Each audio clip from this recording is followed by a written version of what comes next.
Bienvenidos nuevamente. En el video anterior de este curso de estadística expliqué cómo hallar las medidas de dispersión o de variabilidad cuando los datos no están agrupados en frecuencia. Aquí arriba les dejo la tarjeta para que miren el video.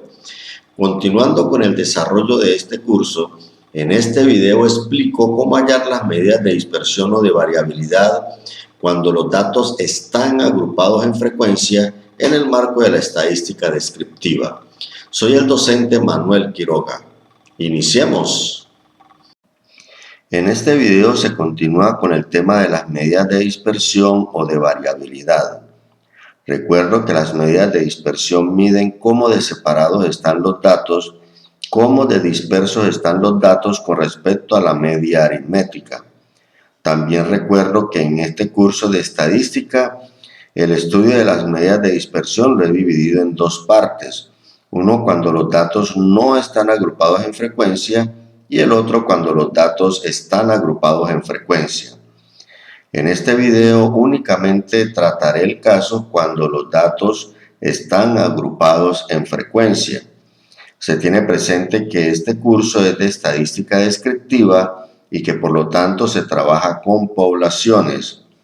Las medidas de dispersión más utilizadas son el rango, la varianza, la desviación estándar y el coeficiente de variación o de dispersión.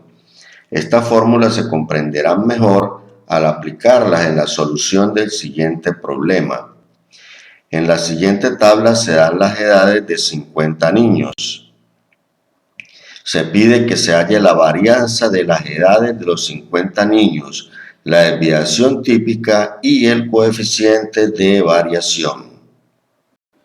En la solución del problema primero se halla el rango. El rango es la diferencia que existe entre el dato mayor menos el dato menor en un conjunto de información.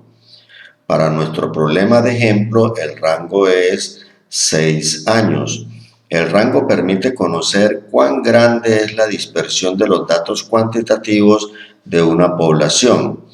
Recuerde que antes de iniciar el proceso para hallar la varianza, primero se debe hallar la media aritmética poblacional de las edades, que en este caso es 2,82 años.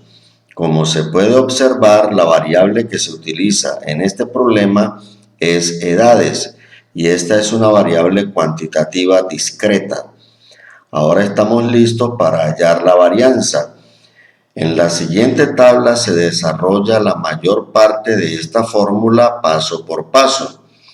La suma de los cuadrados de las desviaciones con relación a la media aritmética por su respectiva frecuencia absoluta es 109,26.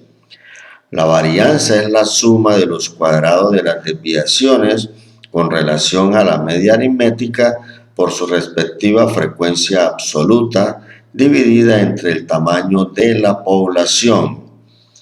Como los valores que se suman al calcular la varianza son los de la desviación media al cuadrado, las unidades asociadas con la varianza de la población también se elevan al cuadrado. Para nuestro problema se tiene. Ahora se continúa con la desviación típica o estándar. La desviación típica se define como la raíz cuadrada positiva de la varianza. Para nuestro problema de ejemplo, la desviación típica es 1,48 años. Y finalmente se halla el coeficiente de variación o de dispersión de las edades de los 50 niños. El coeficiente de variación indica lo grande que es la desviación estándar en comparación con la media aritmética. Para nuestro problema de ejemplo, el coeficiente de variación es, y para expresar este resultado en forma porcentual se multiplica por 100.